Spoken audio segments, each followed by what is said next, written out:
Okay, so I think yeah, it's 9 o'clock now. It looks like we got a couple more people that joined in. Thank you again for joining me this morning for our weekly seminar on CMAs. Now, this week in CMAs, we are going to focus on HomeSnap, which is one of our mobile applications. And that I'll actually show you as well, that if you want to get that ready, that's on homesnap.com. We are also going to talk about a couple of items that can be found on your dashboard. That's the place that you normally see after you first log in here on sdar.com. On that dashboard, we're going to find an icon for a program called FastStats. We're also going to see another icon called InfoSparks. There are links inside of Paragon, and I'll show you where you can find all of those things. But I bring you to this page, of course, just really quickly as a reminder that I'm sure since you found the webinar today, you did come to education and then get down into calendar. Please make sure to check back there for upcoming webinars and classes. As I said in the beginning, every Friday, there will be a webinar series from 9 to 10:30. So stay tuned for more of those to come to the calendar. If after the training or any other time you have questions, that's what this MLS link is going to be for. Come up here to MLS links and straight on down to Paragon training videos. If you click on here, we're going to link into the SDMLS page, and you'll scroll down and find many videos on Paragon, even HomeSnap, RPR, and InfoSparks. So this is definitely an amazing resource to come to if you have any questions. As I said, especially today we're going over HomeSnap and InfoSpark. So if afterwards you have some concerns or you're saying, you know what, I'm not quite sure how to do this, here are some training videos that you can use at any time. I recommend, if you can, watch them on one device while practicing the procedure on another. That is what I used when I initially learned the program, gosh, the programs about 5 years ago. So without any other delay, let's go ahead and click on this icon here to log in. I'm going to enter my credentials once we get to that page.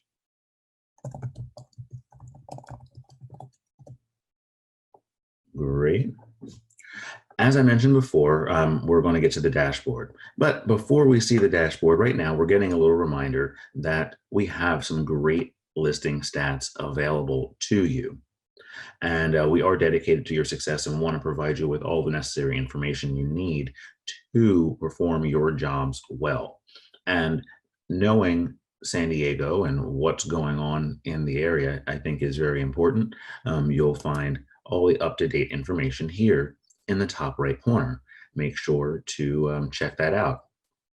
As far as other resources that aren't on this page that definitely are important, a key thing to remember, that there is tech support for you. So not just the videos. You don't have to come here and then we throw you out to videos and nothing else. No, we have tech support that's available, that is available to you 7 days a week, Monday through Thursday, 8 a.m. to 8 p.m., Friday, 9 a.m. to 8 p.m., and then again on over the weekend, from 9 a.m. to 5 p.m. So they're always around to try to answer any question that you have. Take advantage of tech support. Just call the main number to the MLS.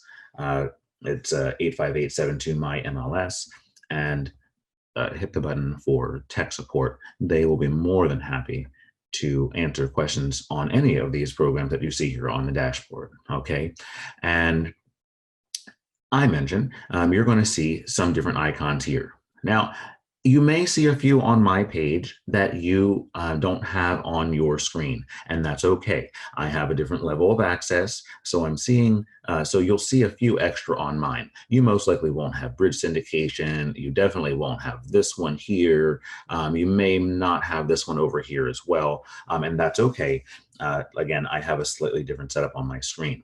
But what I want you to focus on is that we do have separate items. There's member tools, and then we have member perks, and you can continue down and you'll see social media as well, different links to get into the SDAR social media accounts. The reason I point out the names of these is just because each page, each person's screen may look a little different. At this point in time, maybe your Zoom level is higher, and so you only see the first row or maybe just the first two rows, and you don't realize that there's actually more stuff down here. And truly, I point that out so you will take advantage of all of the applications that we provide to you, but specifically today, because one of the ones that I want to talk about is here in the second section, which is called Fast Stats. Fast Stats is a great product. And I'm going to show you a couple of different ways to get to it. And, it is a member benefit. And yes, it is here on your dashboard. However, when we click this button here, it actually opens up into another tab. And you're going to notice that we are still right up here at the top on sdar.com/fast-stats.html. We're going to see here we have housing statistics, monthly local market updates. And so that's what we want. We want to come down here to our local market updates. We can click on this link. And remember, again, we are still on an open website. We're technically not logged in. A little trick I like is that, especially if you find this useful, which I think you will, when you get to this page, come into the top right corner and go ahead and bookmark it. I would definitely recommend doing that, and you'll have access to stats instantly just by clicking bookmark, and then I would say add it into your bookmarks bar. That way it'll appear right up here, just like mine is right there. Okay, so now let me show you what this does. It's really, really simple, and that's why I like to start with this one first, and then build upon the rest of the information. So as you can see here, we're looking at San Diego County. It's noted right there at the top. And if you move the mouse, we can see we'll highlight East County, North, Inland, and so on. If you wish to click on the map to zoom into an area, you're going to see that it breaks it down into its own zip codes. And then we can still click onto the map to choose the area in question. The idea of this system is that we're going to put in a zip code, and then we're going to acquire information about the neighborhood and the general stats basically to show us what is really happening in this neighborhood in comparison to maybe what we thought was happening or what we found in a previous search. So I showed you how to select through the map, which is very easy, I think. However, if you know that, maybe you meet someone and they say, hey, I'm moving to La Mesa and I want to, can you tell me about that neighborhood? You can come over here to the select an area, click on it, and then just simply scroll down the list. When you get to La Mesa, you may want to check both. Depending upon your conversation, you'll know what area of La Mesa you want to look at. Let's go ahead and just, and you can go ahead and click on the option that you wish. Let's click on here. And the same thing will happen if you click on a zip code here, or if you click it over here. Either way, we're going to get to the same sort of location. Now let's click on La Mesa, Grossmont, and that appears first. And then we're going to click on View Report. One small extra click when you're using the list, that you're going to come down to View Report. You're going to see here instantly that the local market update as of May, or up through May of 2019. We are now at the end of June. This is going to be updated to update for June 2019 sometime in the first week of July. Once we get to the bottom of the list, bottom of the page, it will usually show you the data currency, and it's usually within the 1st to the 6th of the following month that we will see everything updated here inside of Fast Stats. All right, so we are reminded of the zip code that we chose, the city and, well, section in this case of La Mesa. And let's scroll down. This breaks the numbers down into single family homes, or detached as far as our system is concerned, and then the townhouse condos, which would be the attached as far as, again, our system is concerned. So they do have that distinction. And also, I'd like to inform you that these are just traditional sales. So bear that in mind as well. I will show you how to dive deeper into getting more specific types of sales and even more specific homes, and eliminating different types of homes from the stats that are not like yours, other than just single family or townhome. There are ways of saying I want only single family homes that are more than 2,000 square feet, because that's what I work with. And so I don't really care about what the other the smaller homes are selling for. This is where I make my money. And I'm going to show you in InfoSparks how you can dive deeper. This is really just meant to be a quick bit of information that can provide you with information to impart upon others. Also, it's a great little handout. As you're going to see here, we have great stats, new listings in the area. But this is how many we had last year. This is how many we have or had this year. So there was a bit of a drop in new listings. The same with pending sales, and unfortunately with the closed sales as well. But you're able to see specifically what's happening in this neighborhood.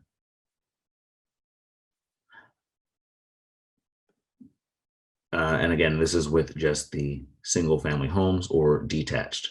When we come down here, we're going to start seeing all the same information, but again, for the attached. And of course, at the very, very bottom here, we'll see a graph of the median sales price for the single family homes versus the condos and attached properties. And this is just an overall graph. We can get an understanding that we were, say, just above 400 for overall in the MLS. And so 91942 was overall a bit under the average for MLS listings, is essentially what this map is telling us here, or this chart is telling us here. The same thing for the median sales across San Diego, or excuse me, across the entire MLS, as opposed to just this zip code. So is this area doing better or worse than the average in the MLS? So again, and just notice at the bottom, it's kind of small, but it does tell you current as of June 5th, 2019. So again, information is going to be updated within the first week of the following month. So come back to Fast Stats, I'd say in about a week, and you're going to see updated information here. And I really like this site because it's so quick, it's so easy. You can create a bookmark. And so if someone just suddenly comes to you and says, hey, you know what, I'm thinking about buying a home in this area. I wonder, I wish I knew what was happening. You can simply click on your link here, come over to the list, and then pick the city or zip code that you wish. Or as you're talking again, come over to the map and choose the zip code that you're looking for. So very simple, very basic information. You're not able to really, update your search.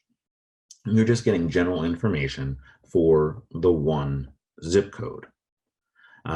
Only other thing I recommend too is, depending upon, I'll show you some share options when we get into InfoSparks, because I love how we can share that. And the reason I bring up InfoSparks is InfoSparks and FastStats, they're the same company. They share all the same data. This is just the simple version of it. InfoSparks that we're going to dive into, we can go a little deeper in. So I'm going to go ahead and close this page, and we're going to get back over to STAR. Or excuse me, I'm going to close this tab, and then we're going to get back to our dashboard. Perfect. And again, here's your dashboard. You can always come back here. Just as a quick side note, you saw that we closed out of the other tabs from things that we had logged into, but you're never really logged out until you come up here to where it will say your name, click, and then log out. So just another quick little tip: when you're leaving your desk for the day, make sure you come over there and actually log out from this page, not necessarily the Paragon or CRS Tax or, or Fast Stats. This is the place where you really want to log out. Okay, so let's go on to InfoSparks. And so I want to show you a couple of things. Again, on your dashboard, it may be in a slightly different configuration. Mine is over here. This is what you're going to look for. Remember that you may need to scroll down if you're not seeing all of these options here in this, all of the member tools on your screen at one time. But you're going to look for InfoSparks. And now I know most of you, if you are experienced realtors, you've been using the system for a bit, you've seen this icon or you've heard InfoSparks before. And yes, there are ways to get to it from the Paragon page. For today, I'm going to click on it from here to show you how this works. Just in case, if you are in Paragon, you feel free to go into Paragon and then up to the resources icon in the top, and you're going to find 10K InfoSparks in the first list under resources. All right, so InfoSparks opens up, and we see this little graph. And now, do you remember we saw a graph just like this when we were in Fast Stats? And that's because this is the exact list where San Diego County, starting from from this point. Well, we're going back 3 years, and so we're going back 3 years, and you'll see here as I move the mouse, we're seeing those plot points change month by month by month, seeing what at this point the median sales price is. Now, when the page first loads, we're going to see this graph and want to kind of click around and see and say, oh my gosh, that's kind of interesting. And it seems like that's a little, maybe a little low, a little high. One thing I would always point out, when the page first loads, no matter what, we're going to be here on this page. We're going to see San Diego. We're going to see that graph. It starts in the sales price. Not sure why, but it starts over on median.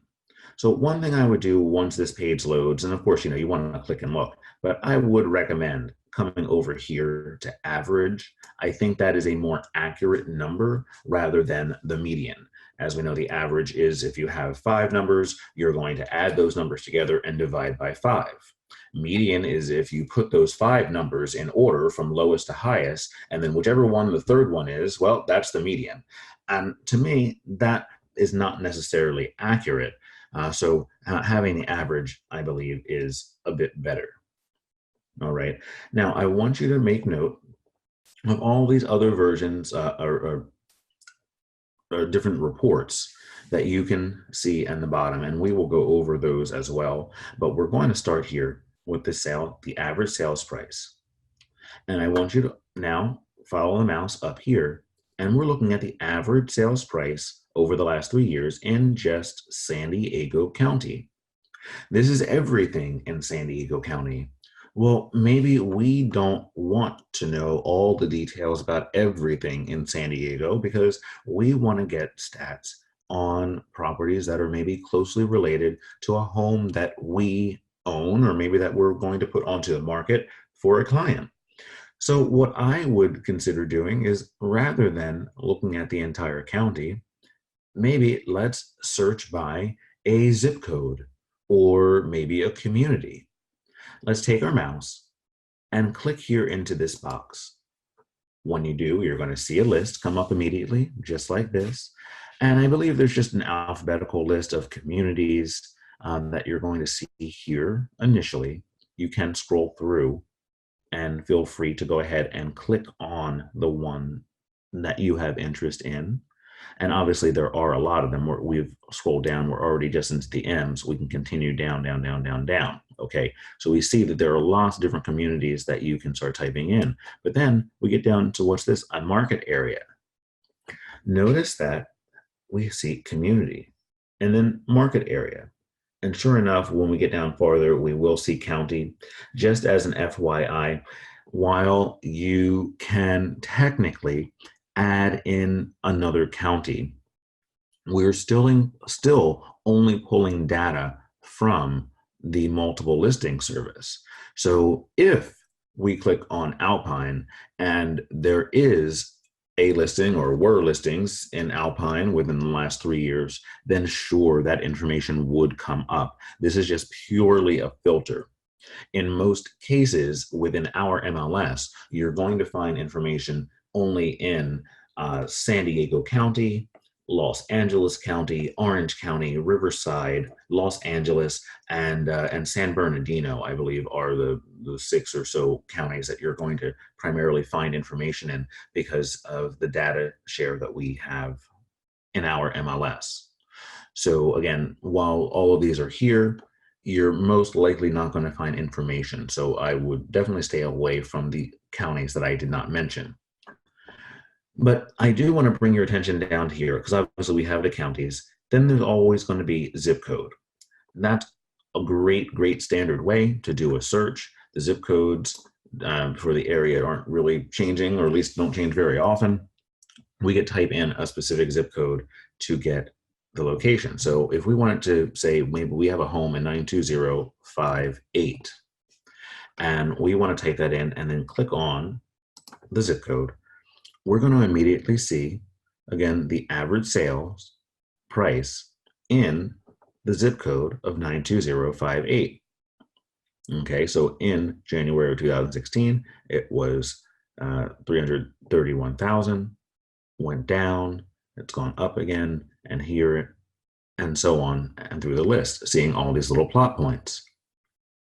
Now, what if we only wanted to take into consideration detached homes? Because I know that in 92058, there are a lot of mobile parks, and that could be why our price is lower.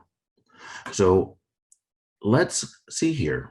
How can we decide that we only want to see the detached homes in the zip code? Well, that's what these filters are going to be for. These are going to make or allow us to do a more specific search. Let's click right here on detached. Immediately, we're going to see the number has gone up pretty dramatically to 500, almost to 593,000. If we went over here, we could deselect it. And again, over here, 426 with everything included, including manufactured, mobile, and modular, twin home, townhome, row home, and attached properties. So we can see how different that number is, 400 to almost 427 versus, what did I say, about 593. So very different. Something you'll want to take into consideration when you are completing your search is truly in any CMA, you have to know the area. That is honestly the best way to get the best CMA, is knowing what sort of home and what sort of area you're dealing with. So we're looking at detached homes, and then maybe we want to continue down, and maybe our home in question was built in the 80s. So we want to have 1999 and before. Let's go ahead and click on there. We're going to see how that changes. Did that bring the number down at all? It brought it down a little bit, but not too much. Okay, but again, closer to our homes. Now, the seller type. I like to go over this section because in the not in the fast stats section, we are only looking at traditional sales. So if we wanted to say match this up right along with our fast stats report, we would need to do traditional sales. That would take out the short sales, foreclosures, and well, I guess, and the not distressed properties, but the just traditional. And we'll see how the number again adjusts. And again, maybe we are looking for a comp of our home, a specific home. So let's go over here to put in our square footage. And in my opinion, this range is way too large. So what I'd like to do is bring your attention to this button right here where it says custom. When you see custom, it allows us to change our ranges, to actually change the numbers here on the screen. So I'm going to click on here and I want to show you something.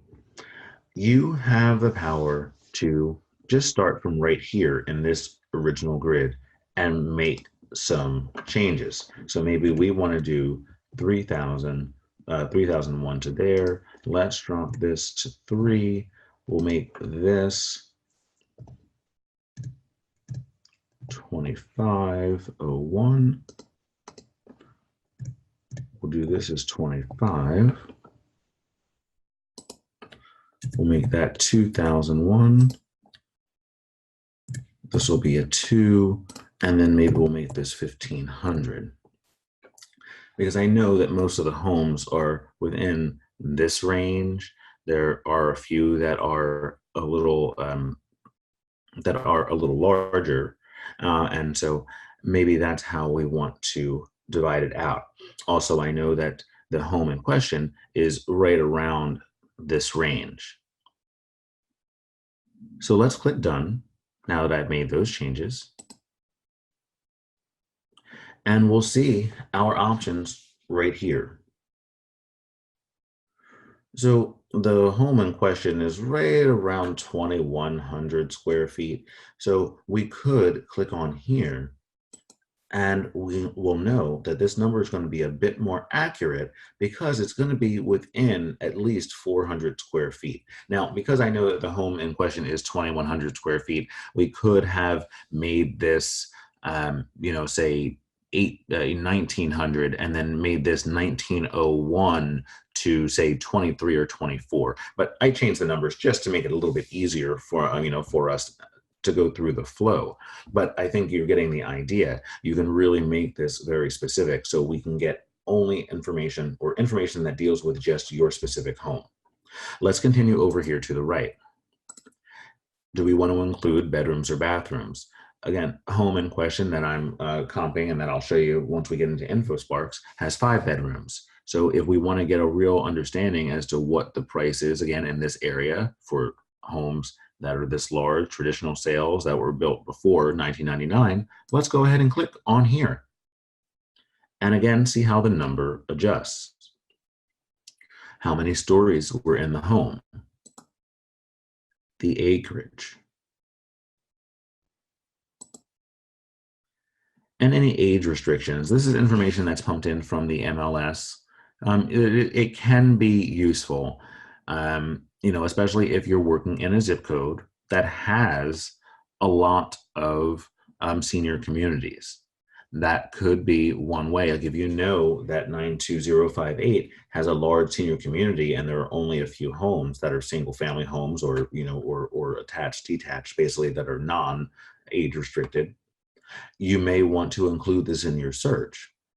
Now, there is another option, and I'm going to show you that next.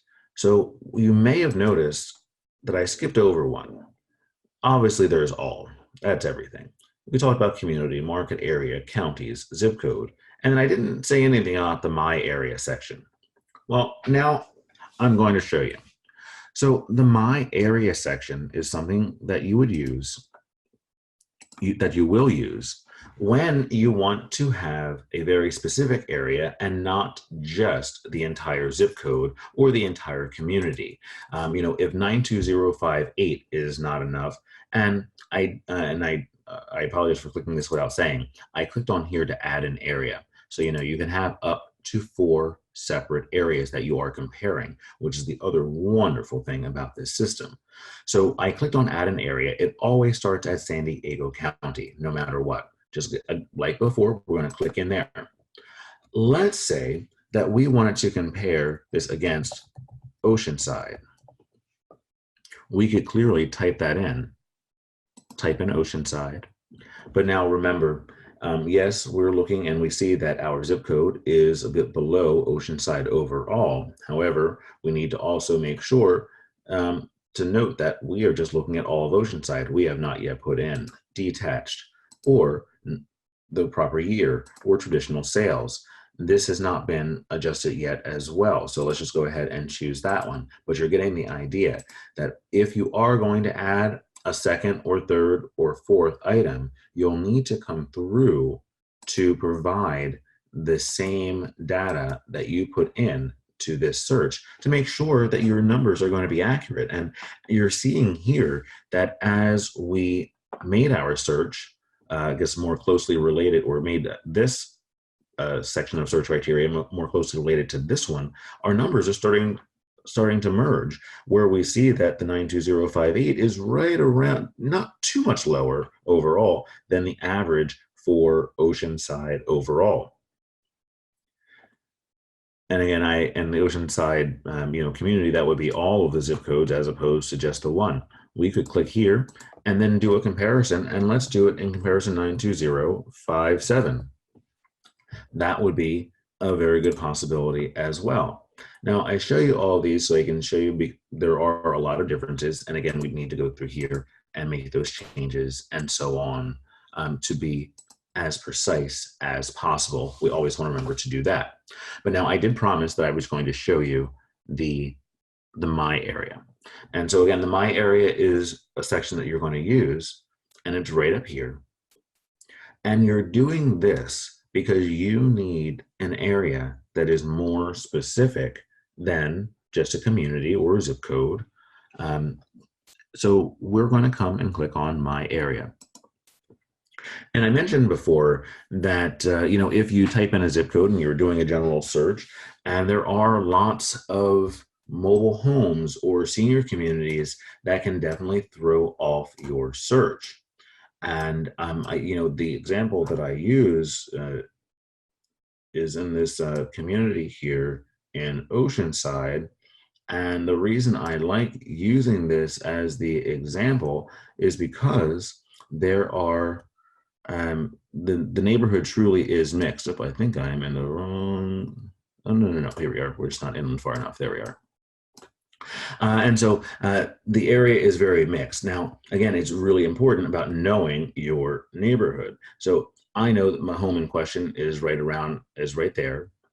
And one might say, okay, well, I want to go ahead and just draw around a radius. And I clicked on the circle here, and I want to draw a radius around my property because this is the area that I have interest in. So we can click here and we can draw that radius and say, okay, well, I'm only getting within, we can click here actually and click on save. Once we do that, we can type in, we'll say home area. Click on save. It'll actually tell us what the square mileage is and how many homes that it's finding in that area.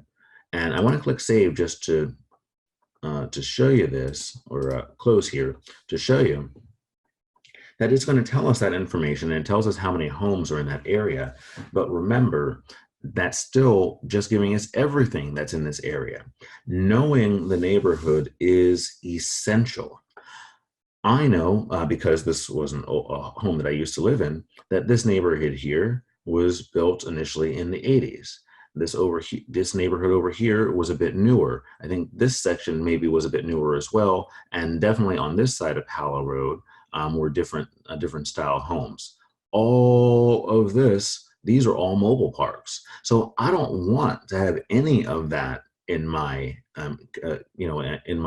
results, because those are going to severely throw off my numbers if I have all of these mobile parks that are counted along with the stats of my home. So what I may want to do in a case like this, sorry about that, I inadvertently clicked the link, is I want to clear the map or delete a shape. So we're going to do that, and I want to clear all shapes. Great. I would then come to the polygon and click on it and say, okay, I know this area, and I know that these are all mobile homes, so I don't want to get any of those. And I know that these are attached properties all down Los Arbolitos, so I don't want any of those. I just want these streets here, and then maybe I think these as well. And those are the only ones that I want to include in getting my comps. So what I'm going to do is I'm going to take the mouse, and I know it's a little small. It's easier to see, I think, when you're on your own screen. But what we're going to do is we're going to take the mouse where we want to start, and I want to start right here at Fredericks Avenue and Pala. So I'm going to click right there on the corner, and you obviously see that dot. When you move the mouse, we're going to get a straight line. And of course, it just goes around and around and around. We want to go along the street until we need to turn. When we get to a point where we need to turn, we're going to click to create a new spot, a new dot, and then we're going to turn and continue. Let's continue up the road, and let's click to change direction, and let's continue all the way down to Douglas. Let's click again, and let's come down. And now it's a straight line. We can click a few times to make sure we stay straight down Douglas if we need to. But then remember, we don't want to go too terribly far. I know that that's an apartment complex, so we don't really need that included. So we'll definitely want to stop right here. And then we're going to cut across this area to make sure we don't include any of those mobile homes in our numbers. Let's go ahead and click on here. And let's click back on our first spot. And that's going to allow us to close our shape. There we are. Let's click on save. And again, it's going to let us create a, save our shape. So let's go ahead and just replace our existing name shape that we have saved as home area, and we'll just call this one home area because this was my old home. Okay, now it's letting us know that the area is 0.1 square miles. We have 533 listings that are being used in the statistics. Let's go ahead and click on close.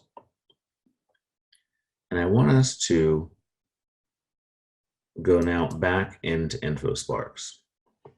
Now, no matter what, unfortunately, when we refresh this page back from the My Area, it is going to take us back here into the beginning. But what I want you to really take from this is that now we've created our home area. We can click in here and search by, just like market area or county or community or zip, we can now type in our area. So let's start typing in home, and there we are, home area, my area. When I click on here, we are now getting the stats. And again, remember, we want to change this to average. Now we're going to get the average sales price in that very specific area. Okay, so we'll see that in that area, the price back in 2016 was $465. At this point, it's now up to $580. And that's in a very specific area. Now, again, I want to show you adding in another section. And again, the importance of these other fields. So we put in home area, and remember now, we know the area. And so that's why we drew the shape that we did. In most cases, when you're drawing a very specific shape, it's because you know that those homes are similar. So there wouldn't really be a need for you to come through here to do detached or a certain year or square footage or anything else, because all of the homes are going to be the same. So you could click on these and it's not really going to change. Now, that is a little different when you're using when you use an additional field. If we were to click on here and say, we want to know in comparison to our specific area of 92058, how is it doing in comparison to the entire county? The entire zip code. That would be when we'd want to definitely adjust these numbers to make sure that we're seeing information based upon the neighborhood that is in here, to make sure that we're seeing fair results.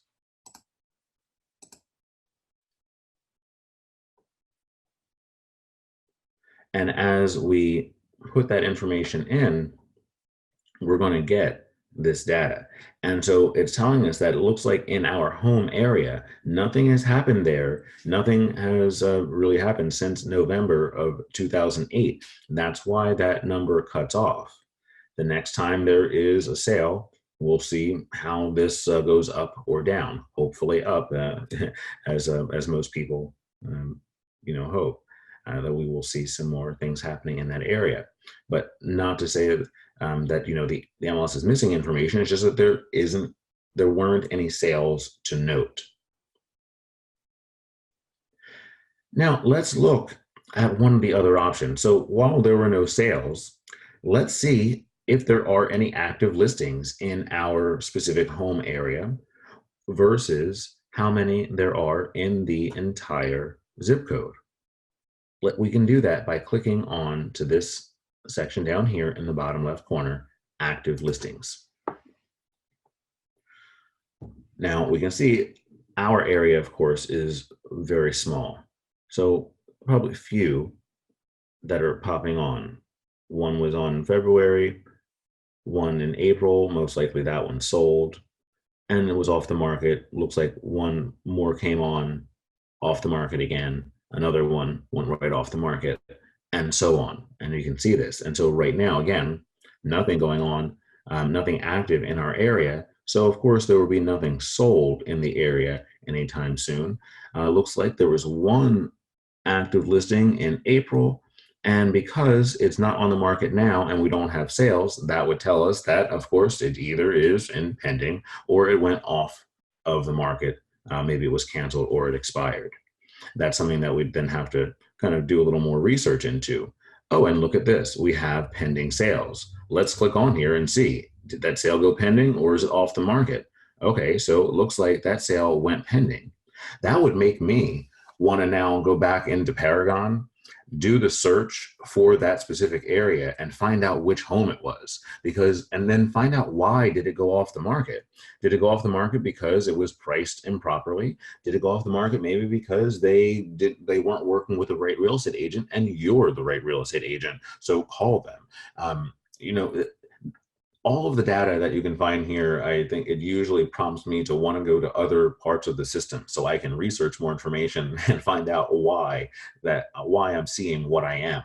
And I can definitely assure you that you will see the correct data, provided that we put the same information in the MLS as you are putting in here.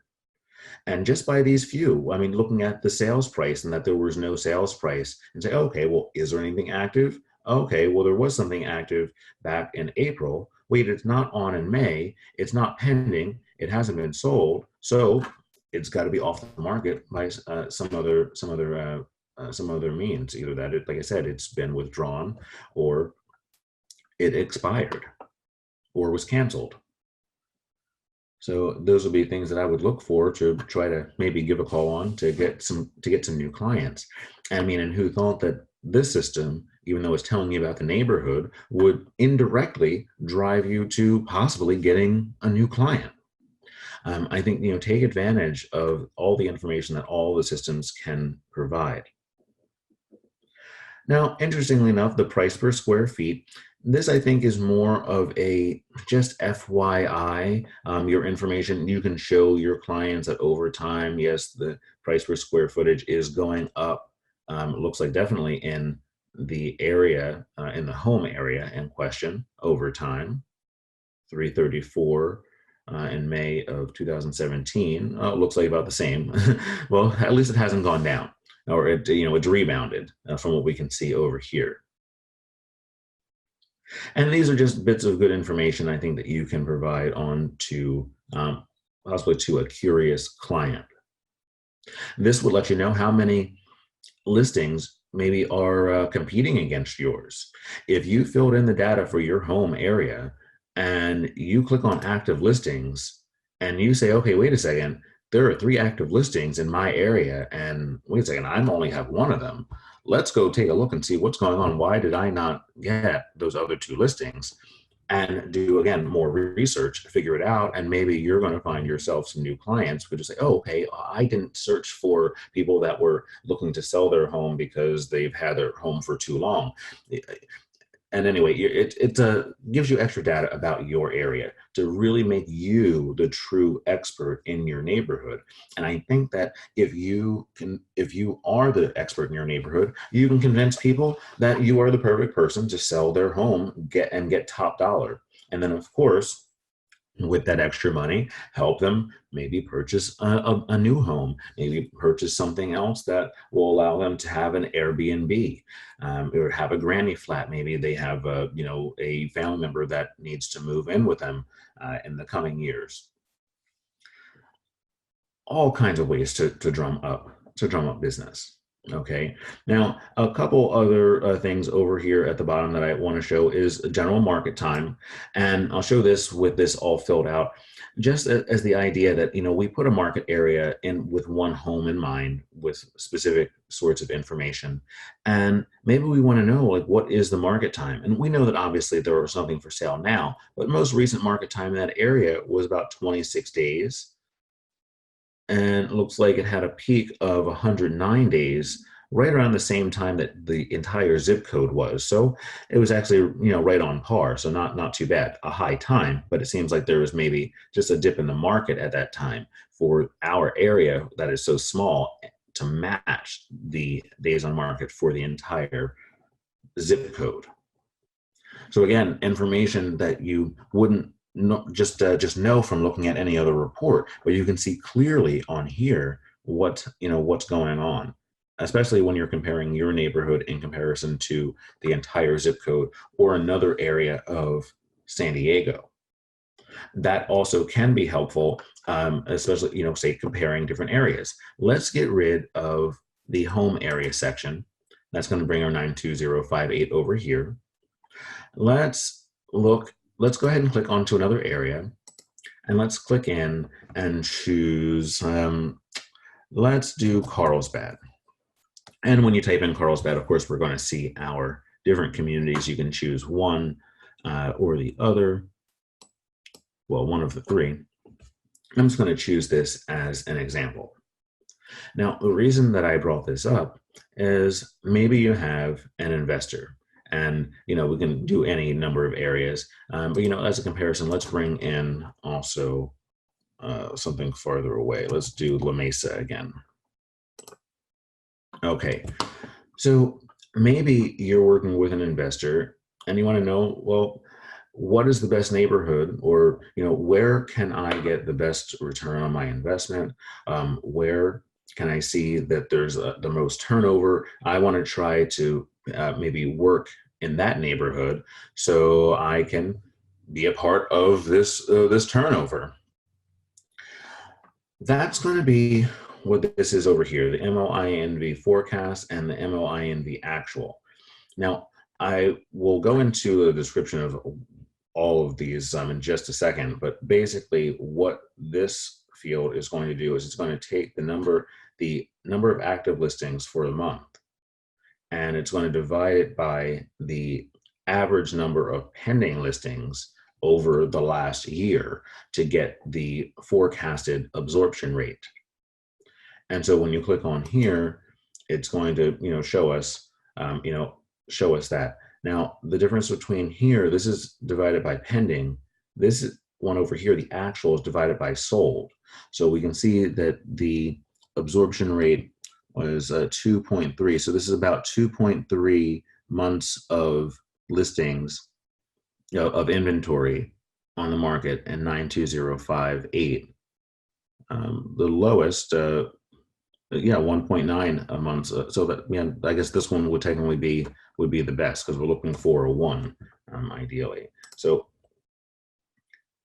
and then here we are. Here is the actual in comparison. So the actual is 2.3 in this zip code, 2.3 months of inventory, as opposed to the forecast. So it seems like those two were pretty accurate. And let's see here, the forecast was 2.7 and then 1.9, and again 2.6 and 1.8. So not too far off. But again, just to give you a little more description of the absorption rate, I'm going to click on to user manual and frequently asked questions. Just as an FYI, this is extremely helpful. Gives you lots of great data about InfoSparks. There's even tutorials and all kinds of stuff that you can watch here. But I want to take you down here to the metrics. And that's what these options are here. And so I wanted to show you, here it is, the MOINV forecast. Active listings at the end of a given month divided by the average monthly pending sales for the last 12 months. And again, the actual would be the active listings at the end of a given month. So in May, we'll say we had 10 listings, and then that's divided by the monthly closed sales for the last 12 months. So if we had 5 sales every month for the last 5 months, they would add those all together, divide by 12 to get 5. And that 5 would then, so we go 10 divided by 5, and then we get our 2. And that's how we get that number. I mean, ideally, and as I said, you want to really get to the 1 by having, say, if you have 4 listings, or we have the 10 listings on the market, and ideally we're selling 10 a month. And if there were 10 a month over the last 12 months, again, added together, then divided by 12, we get back to 10. 10 over 10 would be a 1, which would be ideal. So the lower the number in the absorption rate is basically the better, because the fewer amount of homes that are still on the market after the month.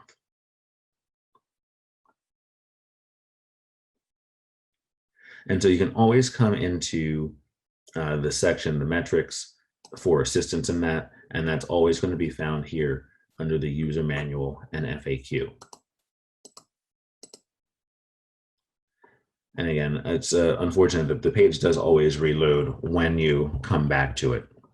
So I'd recommend, if anything, we maybe right click and open this in a new tab. And that way, if you want to read, you can go through here and read, and then just click on your tab over here, and it will not have changed any for you. All right. So one other thing I want to show you before we go over into in the home snap, and of course here I am typing home snap because that's what was in my mind. I wanted to type home area, and let's go ahead and put in our 92058. And remember, when you are doing this for yourself, you'll want to make sure to go through and put the like-minded information so that way you're getting accurate numbers. Don't forget to do all of that. What I really want to show you and what I am excited about this this system is how you can share. But just before we get to the share and print, I do want to also just touch upon this really quickly. Personally, I'm not really a big fan of the bar graph, but I will show you because some people may like it. When you click on it, you're going to see just the total numbers. And so we're looking at the average sale price for my home area versus the average sales price here. And then again, this is the change. We're seeing the change from May of 2017 to May of 2018. So that's provided here, and the fact that it's gone down. So you get that information, but we don't get any of the plot points about anything that's really changed. So I'm not as much of a fan because I'd rather have this information. I think that's more valuable to me, and I can see it. Okay, it was low, now it's high, and it's a little more basic. However, if you like seeing those changes and the change of percentage over time, that can be a good option. Now, 3 years for most is great because we can see a little bit of legacy information, but we're really just seeing really what's current and kind of giving a snapshot. Okay, that's where it was, but here we're going to really focus on over here. Now, some clients and some agents rather don't want to provide that much information, and maybe it was up here and it dipped down, and we just don't want them to see that because it'll skew their idea of what the home should be priced. That's what this is going to be for here. You can click on here, maybe change it to 1 year, and we're going to see the most recent information, just the monthly points over the last year. Now, on the other side of it, maybe you want to show someone just, hey, this is really what's going on in this area over time. We can click on max. That's going to take us all the way back to 2004 if there was data. Obviously, there was the 92058 is a newer zip code. I think back then it was still 92054 or most of Oceanside. So for something like this, there just wasn't a zip code, so there's not going to be data there. But overall, you can go back to 2004 and see what really happened. Here were the average sales. This was the average sale in the home area back in 2004. And here are our numbers in comparison back in September 2008, where it looks like that home area was right on par with this new area of, of Oceanside. So that can be useful, but in most cases, we're going to keep it to 1 to 3 years. So, feel free to adjust that as you'd like. Right now, we're looking at monthly. We could do a rolling 3 months, where it's averaging the numbers of the last 3 months and then putting them together. So that is another option if you wish. But generally monthly, 1 to 3 years, a line graph are going to be great choices. Of course, up here we have the home area is blue, the 92058 is orange. It's confirmed again down here. When you print an item, you click on print, it's going to create this graph, and it looks great. It has your picture, it has your phone number, all that great stuff here.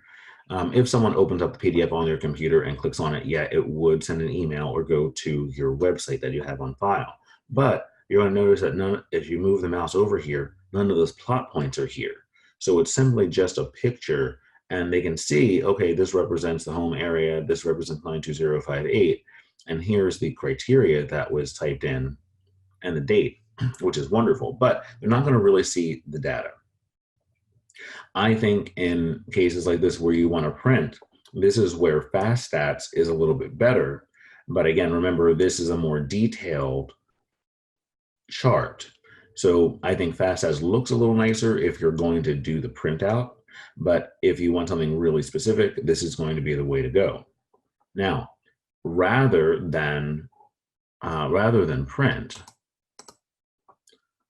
I would suggest using this option that says share. And it's just another option, but I like this one the best. When you get to the share options, I always recommend click on live. Static is only going to provide you information that you're seeing now, just like in the PDF. And I think since we have the ability to always show up-to-date and accurate information, it's so important that we always choose live. Now, again, PDF, great for printing, but a solid page. We don't need that one. Overall, I would recommend just leaving it on social media and email. If you have your own website and you want to embed it in a certain way, absolutely go right ahead and create the size and embed it into your website. But for the most part, 99% of the time, this is the option that you want. Change it to live, it's already going to be here, and you just click share, and it is just that simple. That is it. So this link has now been created. It's going to be good. I believe it's going to be good technically for 30 days. It will extend up to 90 as long as people are, as your client is clicking on it, within that 30-day time frame and using it, it will refresh. But I believe it does have a 90-day time limit. So I just clicked in here and I copy it, or I highlighted, and now I'm going to right click and copy. I can do that. Or if we just click on view in window, that's a little bit of a shortcut. I'm going to show you what it looks like when someone clicks on the link. So you take this link, you can put it in your email, you can open Facebook, copy and paste it there, Twitter, Instagram, so on. You can put this link anywhere. When someone clicks on the link, they're going to see this. Notice how the plot points are here. Your information and picture will still be up here. They'll be able to share this page on all of these social media sites. And of course, when they share, it's going to share with your information. So that's always wonderful, getting free advertisement. So I would definitely encourage you to do this. Again, your information, contact info is going to be over here. Details about what the colors are and the data used and the date will be down here at the bottom. And again, more information to share. I think that these are extremely useful just in learning more about your neighborhood. It's great to show a potential seller. Oh my gosh, look where your home was over here before. Now this is where the neighborhood is now. I think we could probably price the home around in here because this is what I predict it's, the neighborhood's going to be. Or showing maybe a new person that's trying to get on the market. Do you see, hey, it's going up and up and up and up and up. We better get you in now before it starts going up farther. So let's get you a house. Again, depending on who you're working with, you want to word word yourself a little differently. Either way, you're going to have the potential to get a new client from that. And I don't think I stressed enough that about clicking on the live. When you click on live, not only do you get these points, but these points will be updated. Now, right now we're looking at sales price. So obviously the sales price for May isn't going to change because the month has already passed. However, if you share out active listings, how many active listings in this month, or how many sales, or pending, that information is updated immediately. And especially since we're right here at the end of the month, and this report, this link is going to be updated through the time when we change over to June. So within the next week, if I bookmark this link, which actually I will show you how to do, I will go ahead and click on here, bookmark this page, and we'll say that this is, it gives us a suggestion, average sales home price. That's a little long, so I'm just going to shorten it. Bookmarks bar, click on done, and then there we go. We've got it saved right there, or we can open it up at any time just by clicking on that. And now when I click on that icon next week, I'm going to see June. And I'm going to see that because I told the system that I wanted to have a live link to show me up-to-date information as soon as it is available. And that I think is the biggest advantage of using this, is that it's going to give you details or information that's correct, that's from the MLS and updated. And honestly, in my opinion, you can't really get any better than that. So this is definitely worth using. I think also, just as a quick note, something I kind of actually came up with yesterday in the system, is that if there are particular areas that you work in, or where you're showing that prices are going up or they're going down, and you want to try to get people to buy, whatever the case may be, whatever scenario works for your story, I would encourage you to go through, make an InfoSparks report, generate your link, and then add it along with your links in your Collab Center.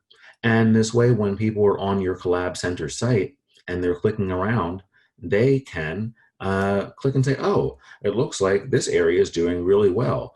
We could say information for La Mesa, information for Oceanside, average sales in Chula Vista, whatever it is. But extra links, again, that's extra clickable links that people will be interested in. People are going to click, people are going to share, people will see your information out there. Again, maybe it's a low chance, but if someone shares it out there and a friend sees it and they're looking for a realtor, oh my gosh, I was out over the weekend and I heard someone talking about a house painter, and I said, oh my gosh, we are here getting the same service. You have great taste, and maybe I'll like the same person that you have for your painter. So I got a great referral through that way. You never know where you're going to get a referral from. And so I think if you just put these out there, it's just extra places for your picture and number to be out in the world. And I think go ahead and do it. I would definitely encourage you to do that as much as you can. So that's going to get us through InfoSparks. And, like always, like before I showed you, you can go into our training videos at any time. You can call into technical support. They are always available to assist you and happy to help at any time. Now, lastly, I want to come into Home Snap. Well, it looks like we have maybe a little bit of time. We'll still get into some Paragon, a little bit of Paragon. But I want to bring you over here to, and I'm sorry, I don't mean to show you this advertisement. That's not what I really wanted to show you here. So I am currently logged in to HomeSnap. And I realized that maybe some people are not logged in. So I'm going to go ahead and click on log out because I know that this can sometimes be a struggle for you. Well, for everybody. Everyone has trouble with logins from time to time with so many different passwords. So just so you know, we're on homesnap.com. You can come to your computer and go to homesnap.com. You are welcome to also use your mobile device. HomeSnap is a mobile app that you can download. There's always questions and discussion as to, well, which HomeSnap? Well, truly, there really is only one HomeSnap. It's HomeSnap. It's this little icon. The only difference in the app is that it's blue and white as opposed to just white. But you're going to see that same little icon on your screen and in your App Store or Google Play Store. So just look for HomeSnap and download that to your device. You were given an account with HomeSnap just by joining SDAR. So I would encourage you that rather than clicking on register, to go ahead, if you haven't never used this site, again, this is just for the beginners, that you're going to want to click on sign in, go ahead over to, to forgot password, and type your email address in that we have on file for you. In most cases, within a couple of seconds, you're going to get an email in your inbox. Check the junk just in case, but for the most part, it's going to come into your inbox. You click on the link, create a password, and then go right ahead and sign in correctly. If you wish, you can try going through the registration process. If you choose to do that, you're going to click on register. Make sure that you click on this item that says, I'm a real estate agent. Then you're going to find SDMLS, because that is the MLS. I know that we're SDAR, but it's the San Diego Multiple Listing Service that you're using for your service here. Click on that, then put your email address in. Once you do that, and I'll show you, mine is going to tell me claimed because I've already logged in, but you're going to click on search, and this may happen. And if it does indeed say that, again, you'll just need to go through the sign in and forgot password. Most people are going to end up running into this because we created an account for you.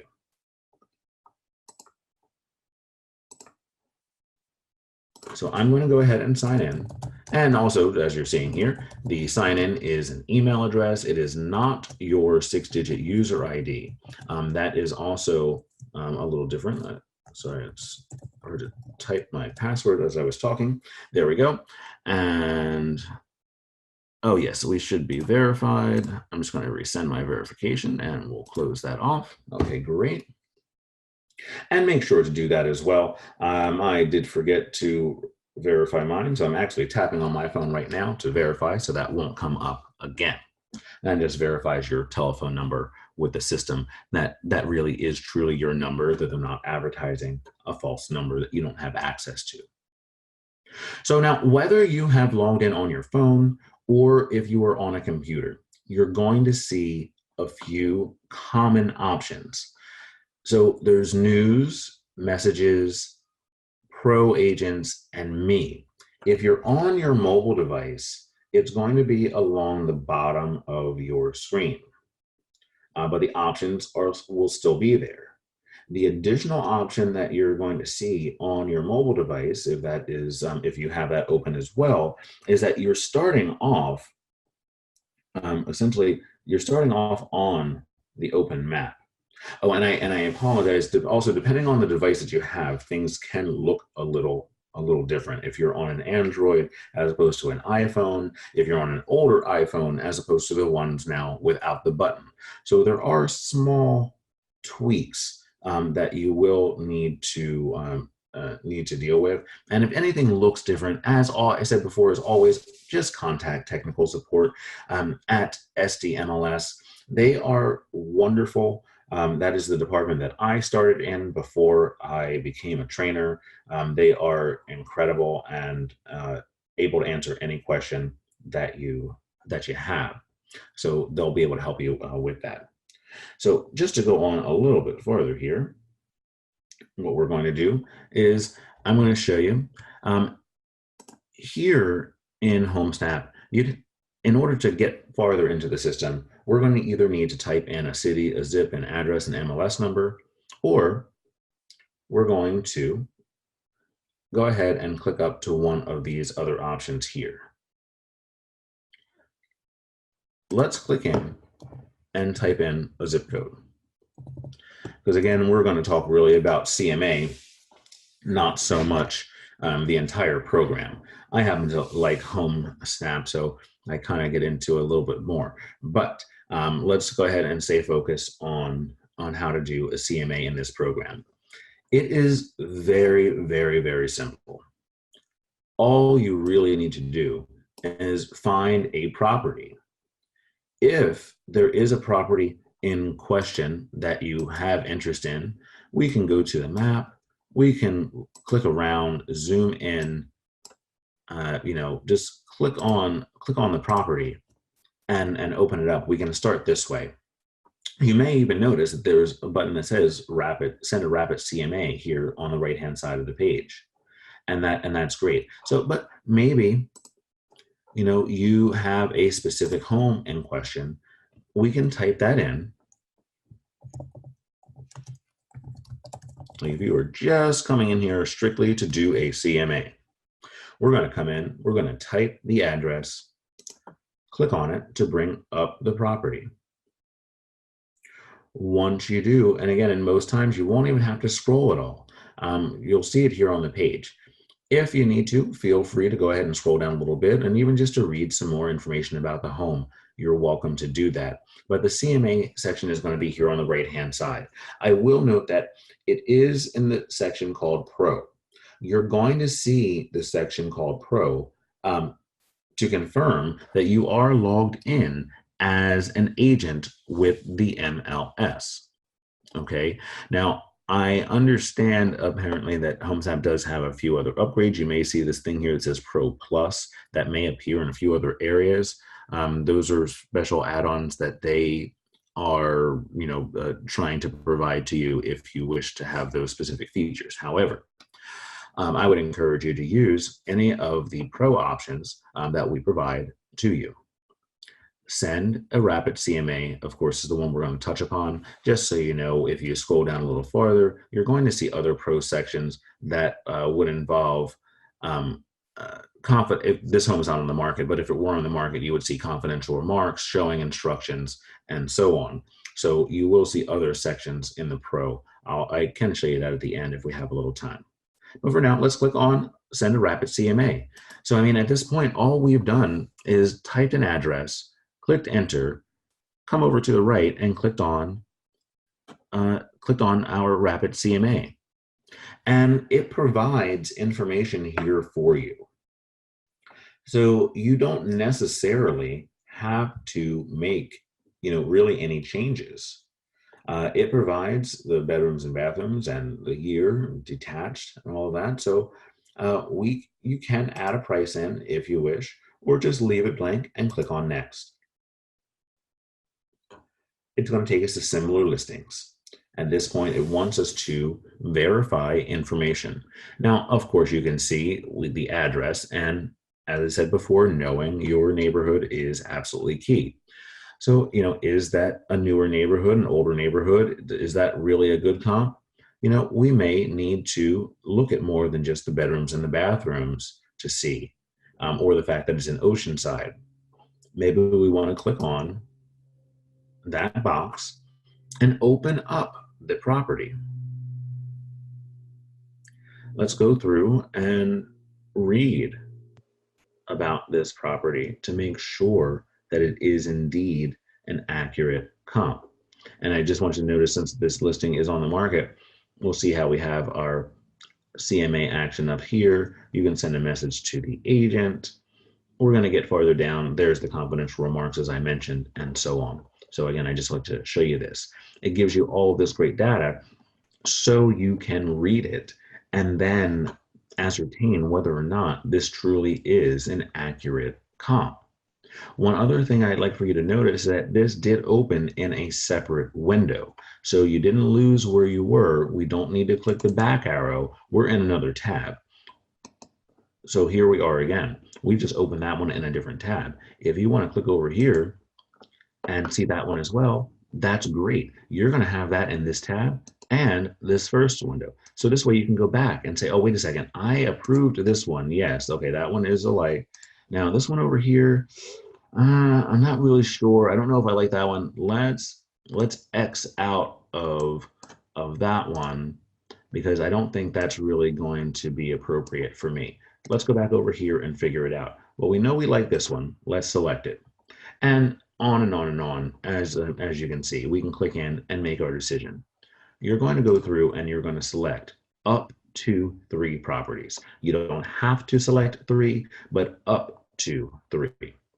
Also, when you're selecting, look at the price. You have an idea of what price you're looking for. And so for me to select that one, that would severely limit what I may be able to get from my home. It's also in a different zip code, even though it's close by.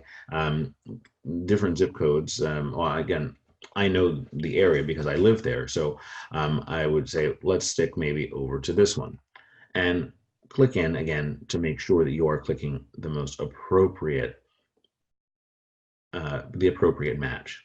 And I look at this one, and even though it's got a nice high price, I can see that this is a full 2-story, and I know that our subject property only has a 1-story, but it only has a small bit of area that is upstairs in the addition that was built. So that may not be an accurate comp. So maybe we just want to leave the 2, and that's great. That's fine. There's just a maximum of 3. So let's go ahead and click next.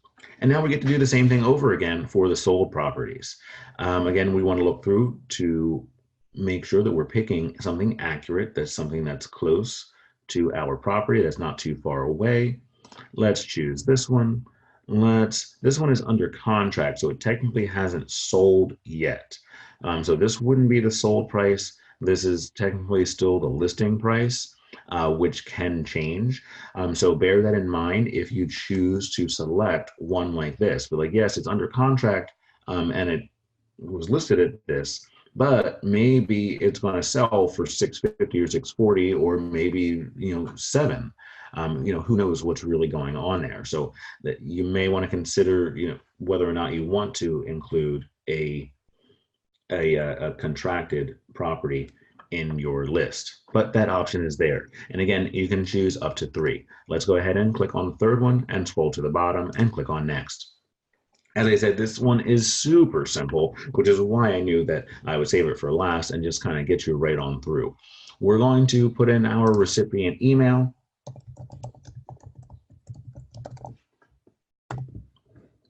You can put a personal message in there.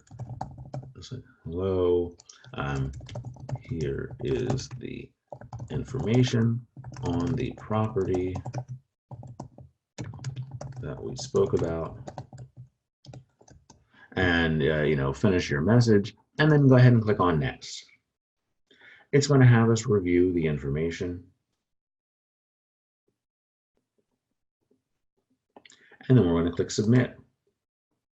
Now, the CMA has been submitted. In a few minutes, we're going to check our email for the report. And it usually comes through, fairly quickly. And I can show you what that looks like once it comes through. But as you can see, that process was extremely quick, extremely easy, and really not a whole lot to it. It looks like the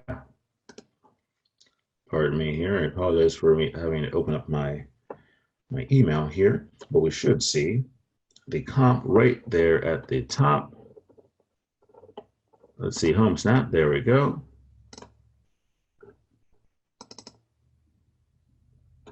Perfect. Let's go ahead and click here to download the pictures. That's just a safety precaution. But anyway, once we get those pictures downloaded, we're going to see what comes through. So here's the email. Sorry, you don't need to see that one there. All right, so here again is the email. comparative market analysis powered by HomeSnap. We get a screen, or not a screenshot, but a shot from above. We're getting my info here, prepared by, the date, contact, about this report. That's basically just their disclaimer. And then, again, my information, subject property, listing history. Here's the property summary, the schools, the maps, all of this data. And the best part of it is so obviously you're seeing it here, and someone may come to their email and it's like, oh my gosh, well, this is great, but I don't want to have to come back here every time. Like, how am I supposed to like show this to people? Well, of course, they can forward the email, but there's also an attached PDF. You can go ahead and open up the PDF and you're going to see that entire report. Now, you may be surprised as you're scrolling through that it just keeps on going, and that, notice there, we're at 48 pages. It is a large, large report that is generated in really very, very little time. So you can give your client or prospective client a bunch of information to look through and drool over and get excited about. And while they're spending their time looking through the 48 pages, you can be really doing some of the research, figuring out, okay, well, which ones am I going to take into? What do I need? I have time now to get myself together before going to speak to speak to this client, and I'll be really well prepared to make sure I get this deal. And you'll be able to do so because you'll know what information you've given them, and you'll be able to do even more to find out and say, oh, yes, I sent you these comps, and these homes over here are kind of similar to yours. I think maybe we can get a good price. But I looked further into it and I saw that we can do even better because of, X, Y, and Z. So again, we want to really use all of the data that you can to your best ability. So I'm going to close out of here. Let's go on back into HomeSnap. And again, super simple. Just to recap, you can find a property in any manner you wish. If you click onto a property on the map, we're going to then click on it again to open up. That seems a little different, so we're going to do this one. There we go. And we're going to click on it to open it up. It's just that simple. And then send a rapid CMA and follow the steps next. Really, really, really simple.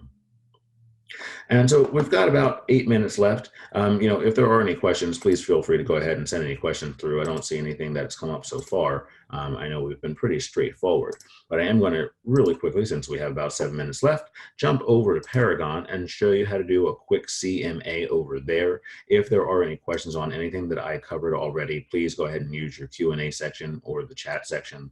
I'll be happy to answer any other specific questions. Otherwise, I'm going to click right over here into the search button, click on residential, and we're going to open up a search page to conduct a quick CMA. And I'm sure I said it in the beginning of the class, but it definitely could stand to be said again, that a CMA, a comparative market analysis, is nothing other than a search. It's a search around a specific property or location. That's really the only difference.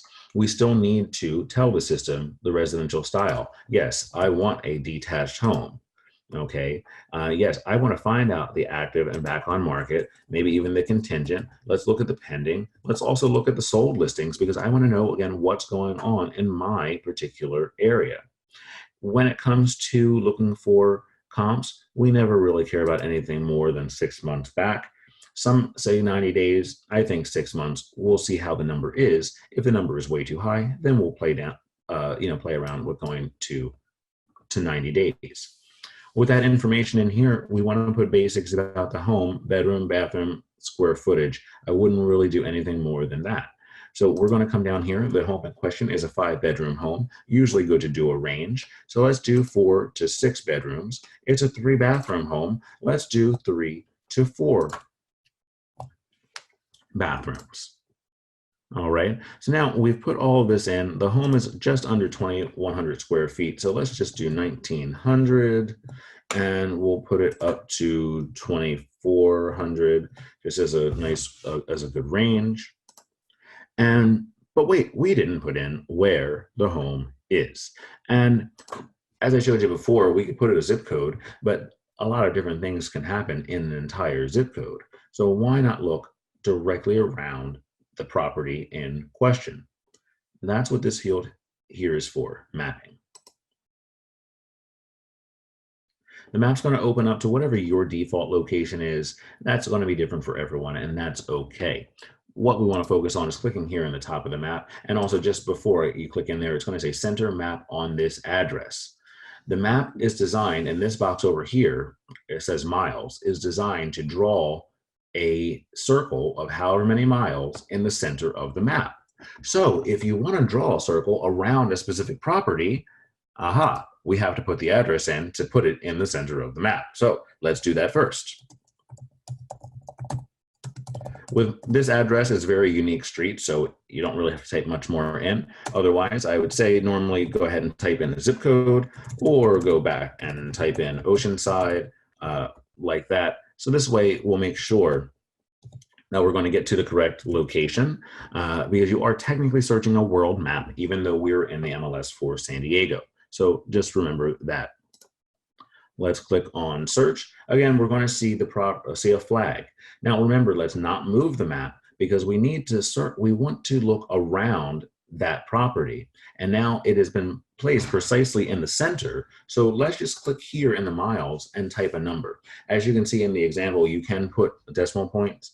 0.75 would be 3/4 of a mile, which is usually what I do for this particular search. You can do 0.5 for a half mile, or feel free to just put a 1 if you want to do an entire mile. Now, you may be surprised because it's a 1 mile radius. So it's actually technically a 2 mile diameter that you're going to see when we click on this button. So you'd be surprised, when you look at this. And again, knowing the area is key because I know that there's so many different types of homes in this little area that 1 mile is way too big for this particular place. But again, that's something that you're going to learn over time. When you create your shape, so let's say in this case, I created my shape. Sorry, I zoomed in there by accident. So I created my shape and I decided that it's too large. We can click over here on edit in the top left corner, click on the X to get rid of it. Let's go back and do 3/4 of a mile, 0.75. We'll click on draw. We have our shape. We went down from 26 down to 9, and we know that these 9 are definitely in the vicinity. We've already decided detached and such, so it's going to eliminate these mobile homes that are over here, so we won't see those on in our list of results. So at this point, we put all of our criteria in over here in the criteria section. We've come to the map and we've put our map shape in. So the only thing left to do would be to run the search. Let's click on here to run search. We're going to see our 9 properties come up. The active ones will always be first, then contingent, pending, and sold in that order, just because of alphabetical order. And we'll go across and we'll see all the information here. These are all of our comps. We can see everything here on this one page, all 9. But it's usually helpful once you get to your results that we see it in a CMA format. The most common one is going to be found under here under reports, and it's going to be called the CMA summary. For most, you're going to need to scroll down to get to the CMA folder, click on it, and then scroll a little bit farther to find CMA summary. I would encourage you to, once you find reports that you like, if it's CMA summary or anything else, that you simply click on the report that you like the most and drag it here into the favorites. You see how there's a little line? You can put it anywhere you want and then drag it up there. It's just a little helpful tool so that way you don't have to scroll up and down all the time. But for today, we're going to come to our CMA folder, click on CMA summary, and it splits everything out by status. We're going to see here that we have our active at the top, we've got our pending in the bottom, we've got sold down here. Now, maybe we don't want to include all of those properties, and that's okay. Maybe we want to look through. We can click on an MLS number. Let's look through and see if we want to include this property or not.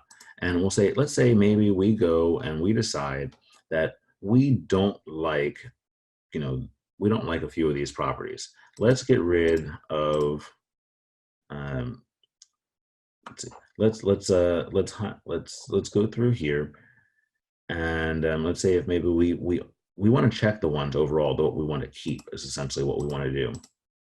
We say, yes, we want to keep that first one.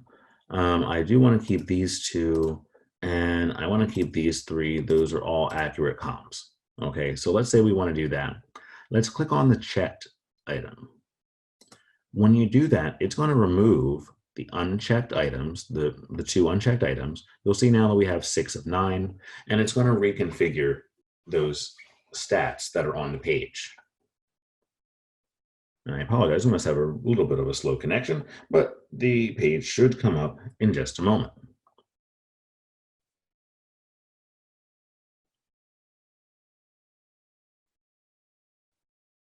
If not, I'll go back to my search and we'll just run it one more time.